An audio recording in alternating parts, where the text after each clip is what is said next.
कार्यक्रम में उपस्थित ओडिशा के गवर्नर श्री हरिबाबू, यहाँ के लोकप्रिय मुख्यमंत्री श्री मोहन चरण मांझी जी, केंद्रीय मंत्रिमंडल के मेरे साथी मंत्रीगण, ओडिशा सरकार के मंत्री, सांसदगण, विधायकगण, उद्योग और व्यापार जगत के प्रमुख उद्यमी साथी, देश और दुनिया के इन्वेस्टर्स और ओडिशा के मेरे प्यारे भाई और बहनों, जनवरी महीने में यानी 2025 के प्रारंभ में ही ओडिशा का ये मेरा दूसरा दौरा है।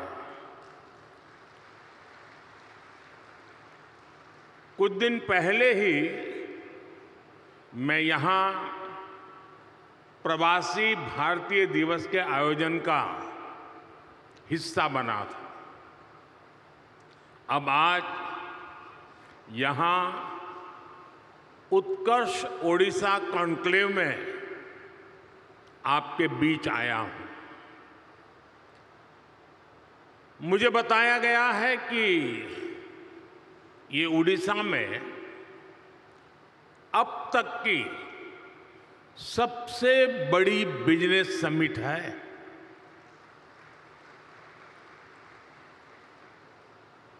पहले के मुकाबले 5-6 गुना ज्यादा इन्वेस्टर्स इसमें पार्टिसिपेट कर रहे हैं। मैं उड़ीसा के लोगों को, उड़ीसा सरकार को इस शानदार आयोजन के लिए बहुत बहुत बधाई देता हूं। आप सभी का इस आयोजन में अभिनंदन करता हूं। साथियों, मैं पूर्वी भारत को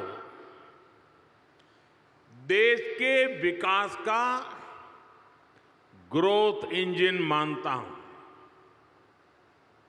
और ओडिशा की इसमें एक बड़ी भूमिका है।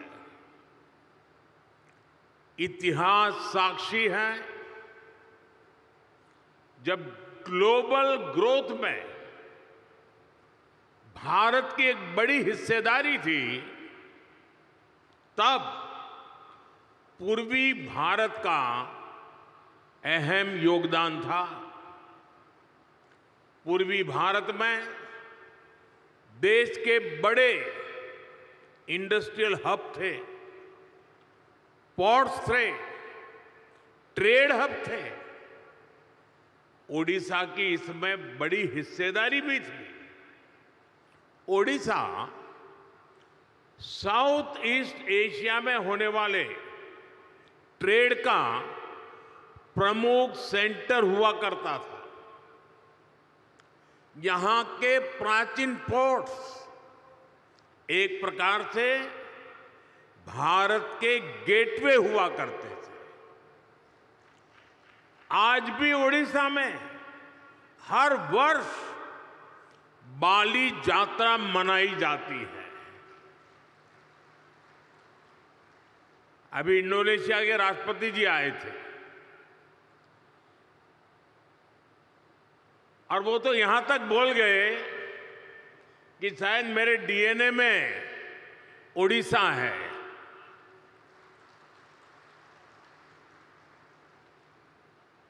साथियों, ये ओडिशा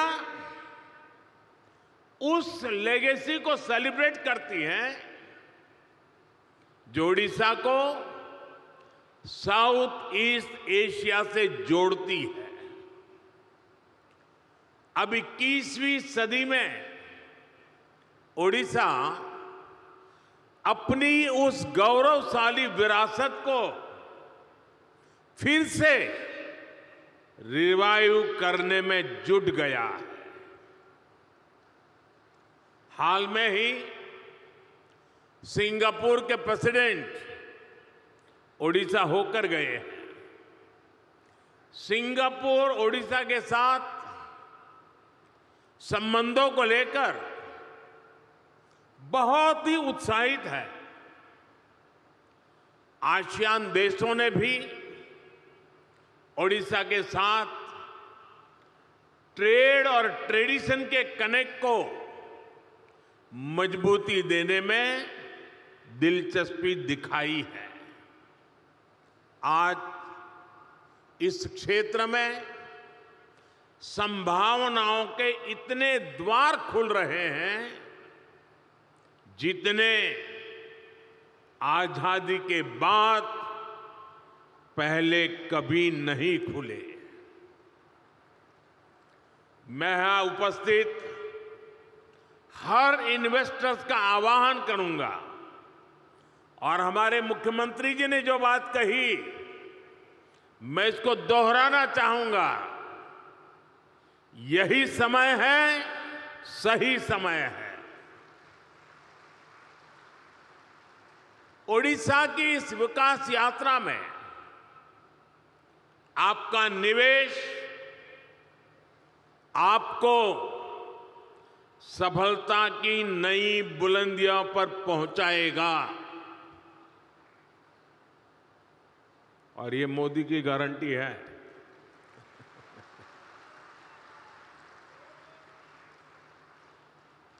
साथियों, आज भारत विकास के ऐसे पथ पर चल रहा है जिसको करोड़ों लोगों की एस्पिरेशंस ड्राइव कर रही है।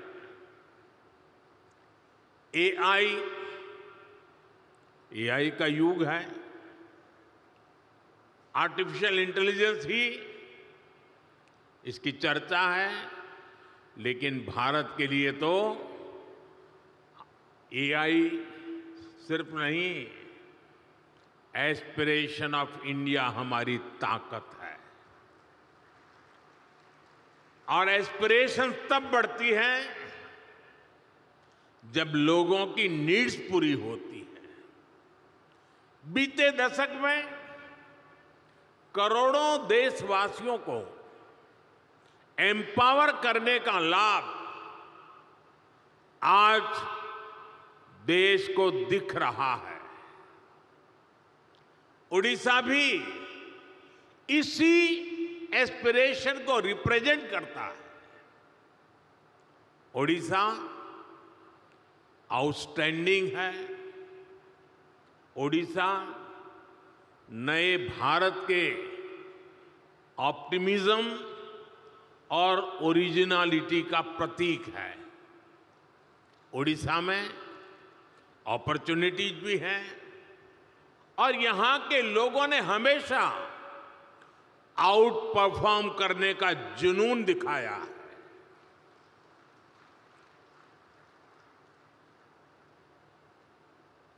मैंने गुजरात में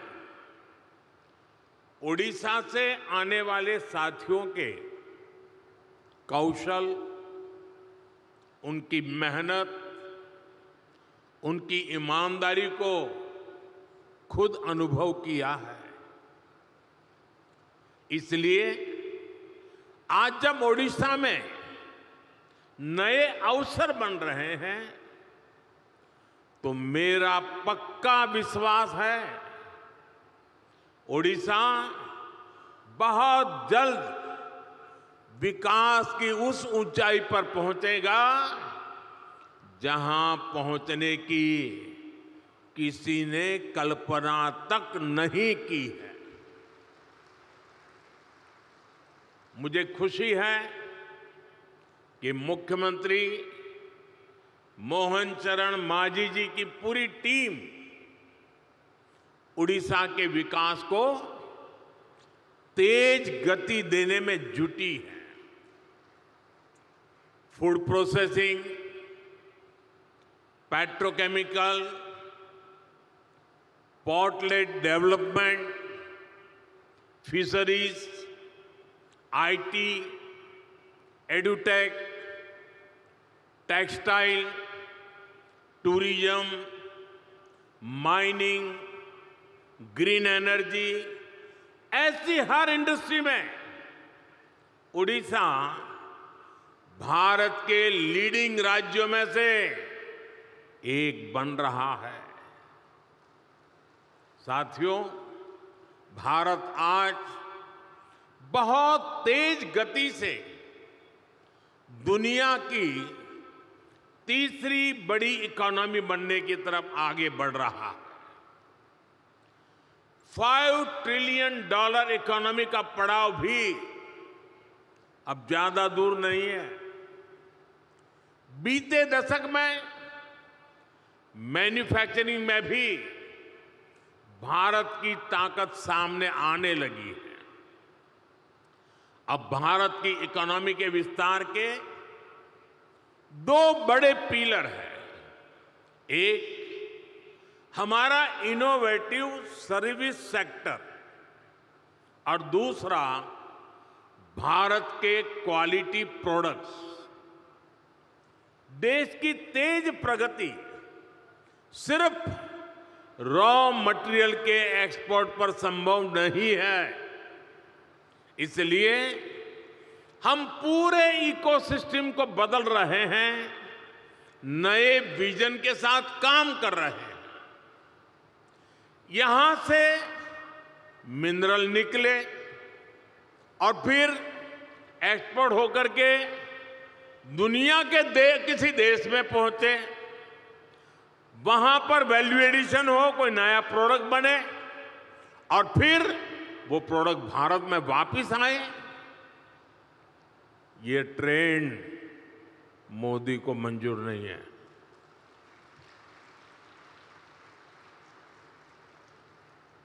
इस ट्रेंड को अब भारत बदल रहा है। यहां के समंदर से सी फूड निकले और फिर दुनिया के किसी दूसरे देश में वो प्रोसेस होकर बाजारों में पहुंचे। ये ट्रेंड भी भारत बदल रहा है। ओडिशा में जो रिसोर्सेज हैं, उससे जुड़ी इंडस्ट्रीज भी यहीं लगे। इस दिशा में हमारी सरकार काम कर रही है। आज का ये उत्कर्ष ओडिशा कॉन्क्लेव भी इसी विजन को साकार करने का एक माध्यम है। साथियों, आज दुनिया सस्टेनेबल लाइफस्टाइल की बात कर रही है, ग्रीन फ्यूचर की तरफ बढ़ रही है। आज ग्रीन जॉब की संभावनाएं भी बहुत बढ़ रही है। हमें समय की जरूरतों और डिमांड के हिसाब से खुद को बदलना है, उसके हिसाब से ढालना है। इसी सोच के साथ ही भारत ग्रीन फ्यूचर पर, ग्रीन टेक पर इतना फोकस कर रहा है। सोलर हो, विंड हो, हाइड्रो हो, ग्रीन हाइड्रोजन हो, ये विकसित भारत की एनर्जी सिक्योरिटी को पावर करने वाले हैं। इसके लिए उड़ीसा में बहुत सारी संभावनाएं हैं। आज देश में हमने राष्ट्रीय स्तर पर ग्रीन हाइड्रोजन मिशन और सोलर पावर मिशन शुरू किए हैं।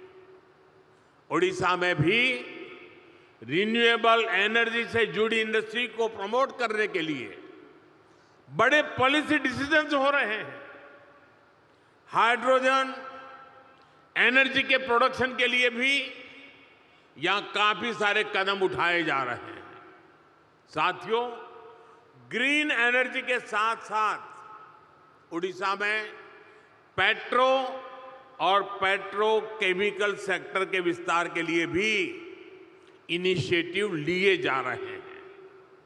पारादीप और गोपालपुर में डेडिकेटेड इंडस्ट्रियल पार्क्स और इन्वेस्टमेंट रीजन्स बन रहे हैं। इस सेक्टर में भी इन्वेस्टमेंट के लिए बहुत अधिक संभावनाएं हैं।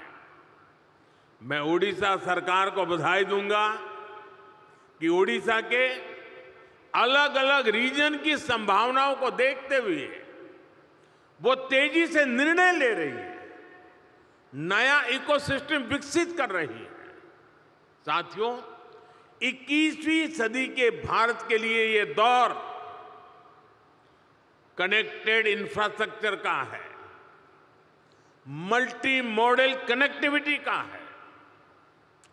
जिस स्केल पर, जिस स्पीड से भारत में आज स्पेशलाइज्ड इंफ्रास्ट्रक्चर का निर्माण हो रहा है, वो भारत को इन्वेस्टमेंट का शानदार डेस्टिनेशन बना रहा है। डेडिकेटेड फ्रेट कॉरिडोर से ईस्ट और वेस्ट की कोस्टलाइन को कनेक्ट किया जा रहा है। देश का एक बड़ा हिस्सा जो लैंडलॉक था, उसको भी अब समंदर तक तेज एक्सप्रेस से मिलने लगी है, तेज एक्सेस मिलने लगी है। आज देश में दर्जनों ऐसे इंडस्ट्रियल शहरों का निर्माण किया जा रहा है जो प्लग एंड प्ले सुविधाओं से लैस होंगे। उड़ीसा में भी ऐसी ही संभावनाओं को बढ़ाया जा रहा है। यहां रेलवे और हाईवे नेटवर्क से जुड़े हजारों करोड़ रुपए के प्रोजेक्ट चल रहे हैं।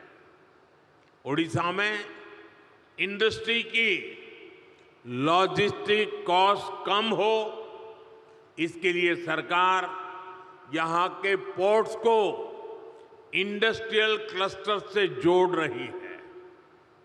यहां पुराने पोर्ट्स का विस्तार के साथ ही नए पोर्ट भी बनाए जा रहे हैं। यानी उड़ीसा ब्लू इकोनॉमी के मामले में भी देश के टॉप के राज्यों में शामिल होने वाला है। साथियों, सरकार के इन प्रयासों के बीच मेरा आप सभी से कुछ आग्रह भी है। आप तेजी से बदलती दुनिया में ग्लोबल सप्लाई चेन से जुड़ी चुनौतियों को देख रहे हैं। भारत बिखरी हुई सप्लाई चेन और इंपोर्ट आधारित सप्लाई चेन पर ज्यादा भरोसा नहीं कर सकता। हमें भारत में ही एक ऐसी सशक्त सप्लाई और वैल्यू चेन बनानी है जिस पर वैश्विक उतार चढ़ाव का कम से कम असर पड़े। ये सरकार के साथ साथ इंडस्ट्री का भी बहुत बड़ा दायित्व है। इसलिए आप जिस भी इंडस्ट्री में हैं, उससे जुड़े एमएसएमईज को सपोर्ट करें, उनकी हैंड होल्डिंग करें। आप ज्यादा से ज्यादा युवा स्टार्टअप्स को भी सपोर्ट करें। साथियों, आज कोई भी इंडस्ट्री नई टेक्नोलॉजी के बिना ग्रो नहीं कर सकती। ऐसे में रिसर्च और इनोवेशन बहुत जरूरी है। सरकार देश में रिसर्च से जुड़ा एक बहुत वाइब्रेंट इकोसिस्टम बना रहा है। इसके लिए एक स्पेशल फंड भी बनाया गया है। इंटर्नशिप और स्किल डेवलपमेंट के लिए एक स्पेशल पैकेज घोषित किया गया है। इसमें भी इंडस्ट्री खुलकर आगे आए, सरकार के साथ मिलकर काम करे, ये सभी की अपेक्षा है। जितना बड़ा और बेहतरीन भारत का रिसर्च इकोसिस्टम होगा, स्किल्ड यंग पूल होगा, हमारी इंडस्ट्री को इससे सीधा फायदा होगा। मैं इंडस्ट्री के सभी साथियों, ओडिशा सरकार से कहूंगा कि आप सभी मिलकर यहां एक आधुनिक इकोसिस्टम का निर्माण करें। एक ऐसा इकोसिस्टम जो ओडिशा के एस्पिरेशन के साथ चले, यहां के नौजवानों को नए मौके दे। इससे ओडिशा के नौजवानों को यहां पर ही जॉब्स के ज्यादा से ज्यादा अवसर मिलेंगे। ओडिशा समृद्ध होगा, ओडिशा सशक्त होगा, ओडिशा का उत्कर्ष होगा। साथियों, आप सभी दुनिया भर में जाते हैं, दुनिया भर के लोगों से मिलते हैं। आज दुनिया में भारत को जानने समझने की उत्सुकता आप चारों तरफ अनुभव करते हैं। भारत को समझने के लिए ओडिशा एक बेहतरीन डेस्टिनेशन है। यहां हजारों वर्ष की हमारी हेरिटेज है, हिस्ट्री है। आस्था, आध्यात्म, घने जंगल, पहाड़, समंदर, हर चीज के दर्शन एक ही जगह पर होते हैं। ये राज्य विकास और विरासत का अद्भुत मॉडल है। इसी भाव के साथ ही हमने G20 के कल्चर से जुड़े इवेंट उड़ीसा में रखे थे। कोणार्क सन टेम्पल के चक्र को हमने G20 के मेन इवेंट का हिस्सा बनाया था। उत्कर्ष ओडिशा में हमें ओडिशा के इस टूरिज्म पोटेंशियल को भी एक्सप्लोर करना है। यहां की 500 किलोमीटर से लंबी कोस्टलाइन, 33% से ज्यादा का forest cover, eco tourism, adventure tourism की अनंत संभावनाएं आपका इंतजार कर रही है। आज भारत का फोकस है वेट इन इंडिया। आज भारत का मंत्र है हील इन इंडिया। और इसके लिए ओडिशा का नेचर, यहां की प्राकृतिक सुंदरता बहुत मददगार है। साथियों, आज भारत में कॉन्फ्रेंस टूरिज्म का भी बहुत पोटेंशियल बन रहा है। दिल्ली में भारत